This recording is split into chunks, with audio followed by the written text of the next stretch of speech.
You are looking at Julian's pronunciation guide, where we look at how to pronounce better some of the most mispronounced words in the world, like this other curious word. But how do you say what you're looking for today?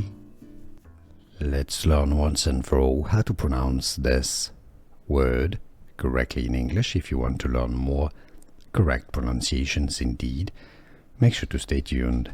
I've got more videos for you pronounced as keep, a long E sound. English pronunciation, how to pronounce keep, as in I would like to keep this car. Keep. Here are more videos on how to pronounce more confusing words and names too many mispronounced. Like this video if you found it useful. I appreciate your support. I'll see you soon and thanks for watching.